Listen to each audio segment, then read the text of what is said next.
Hasan Basri pernah didatangi oleh 3 orang. Hasan Basri seorang ulama tabi'in yang tadi juga saya sudah sebutkan kisahnya di awal pertemuan kita. Beliau pernah kedatangan 3 orang. 3 orang ini minta nasihat, karena selalu dia nasihatin orang. Hasan Basri terkenal kalau bicara teman-teman surga, neraka, kematian. Nasihatnya selalu berkisar di situ. Jadi orang merasa imannya bertambah. Ringkas cerita, datang 3 orang ke rumahnya. Yang satu mengatakan, wahai imam, saya sudah lama menikah tidak punya anak. Saya sama istri saya, dibawa istrinya sama dia, udah lama berobat, sudah 10 tahun menikah nggak punya anak, dan sudah berobat sana sini sama tabib tidak sembuh-sembuh. Apa saran anda? Sudah ikhtiar, kata Hasan Basri, perbanyak istighfar. Bukan baca ya, perbanyak istighfar. Orang ini pergi. Kemudian masuk orang kedua. Hai imam, saya sudah lama sakit, di perut saya ini ada penyakit, sakit. Kalau sakit itu luar biasa. Sudah berobat sana sini nggak pernah sembuh. Sudah ikhtiar. Apa saran anda? Kata Hasan Basri, perbanyak istighfar. Lalu yang ketiga mengatakan, masuk orang yang ketiga, wahai imam, saya sudah lama bekerja keras, tidak pernah kaya seperti fulan. Ditunjuk orang kaya di kampung itu. Maka saran anda apa? Dia bilang perbanyak istighfar. Perbanyak istighfar. Maka pada saat itu teman-teman sekalian, waktu sudah pulang semua, istri Hasan Basri tanya, kenapa tadi 3 orang ini pulang semua? Ada beberapa athar menyebutkan murid-muridnya yang bertanya, gitu kan? Kenapa anda cuma mengatakan istighfar? Kenapa anda tidak pandu mereka? Mungkin yang satu butuh modal, yang satu butuh tabib, dokter, satu butuh obat mungkin. Kata dia, tidakkah kalian sudah dengar kalau ya, mereka sudah ikhtiar, tinggal ada penghambatnya nih, dan penghambatnya adalah dosa-dosa mereka. Dan Allah sudah berfirman dalam surah Nuh, surah nomor 71 ayat 10 sampai 12. A'udzubillahi minasyaitonirrajim. Nabi Nuh berkata kepada kaumnya, faqultu astaghfiru rabbakum innahu kana ghaffara. Aku berkata kepada mereka, Nabi Nuh berkata kepada kaumnya, istighfarlah kalian, mohon ampunlah pada Tuhan kalian, karena dia maha pengampun. Dia suka kalau kalian tobat tuh. Ayat 10, ayat 11-nya, yursilis sama alaikum midrara. Mereka atau pasti Allah akan turunkan dari langit hujan yang lebat. Dan kita tahu hujan adalah sumber kehidupan manusia. Makna letterletnya, makna tadabburnya adalah, makna tafsirnya, dia akan turunkan dari langit rezeki-rezeki yang midrar. Midrar itu bertubi-tubi. Ayat 12-nya, wa yumditkum bi amwalin wa banin wa yaj'al lakum jannatin wa yaj'al lakum anhara. Dan pasti dia akan memperbanyak buat kalian. Yumdit, mad ini artinya mendobelkan, melipat gandakan. Dan pasti dia akan melipat gandakan, menambahkan buat kalian keturunan, harta-harta, amwal dan keturunan, serta dia akan melebatkan kebun-kebun kalian dan akan memperbanyak ya sungai-sungai kalian, sumber air kalian.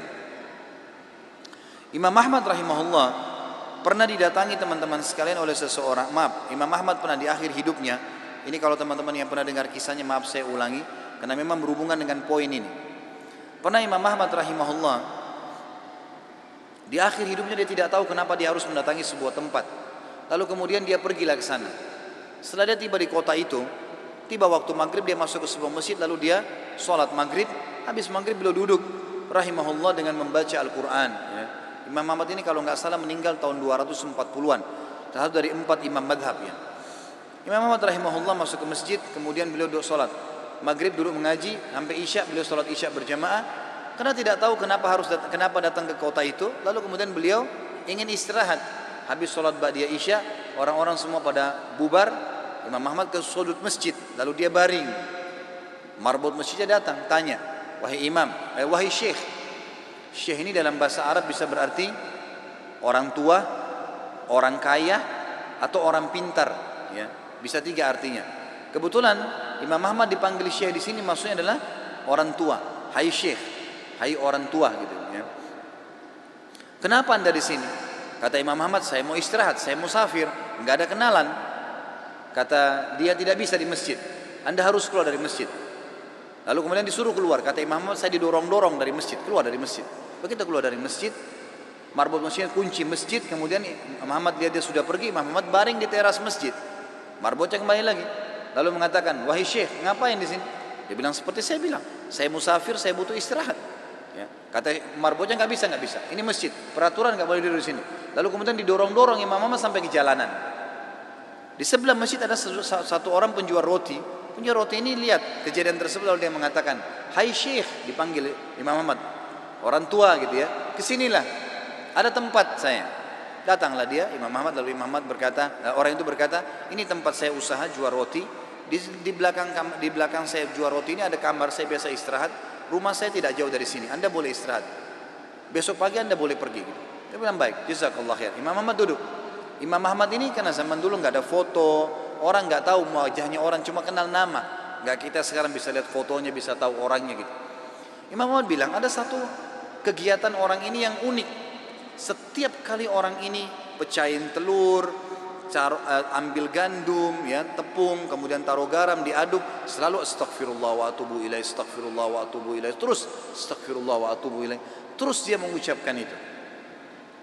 Maka yang terjadi adalah Imam Ahmad bertanya, berapa lama kau amalkan ini? Sudah berapa lama kau amalkan?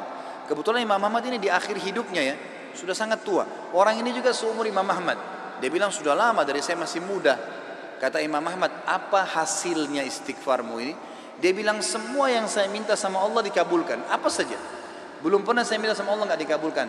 Tinggal satu yang sudah bertahun-tahun saya minta belum Allah kasih. Kata Imam Ahmad, apa itu?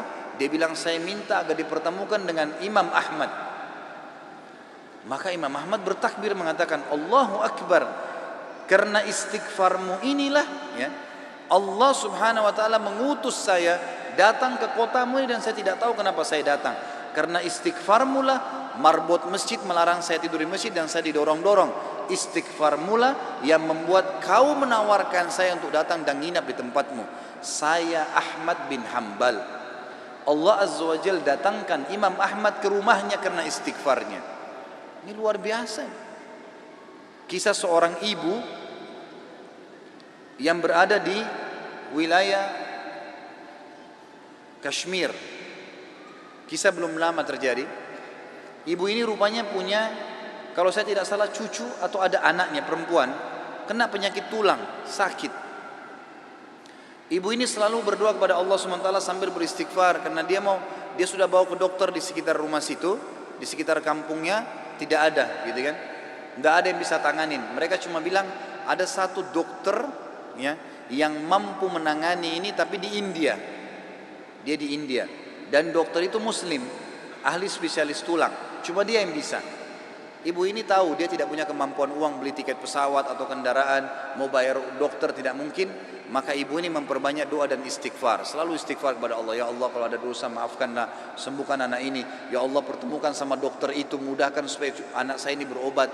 Ringkas cerita, dokter yang tadi jadi target ini keluar dari India. Ada acara, dia naik pesawat melewatin wilayah Kashmir tadi itu. Tiba-tiba pilotnya bilang, pesawat ini badai, lagi hujan deras. Tidak bisa pesawat lanjut nih, harus turun di wilayah itu. Turunlah pesawat itu.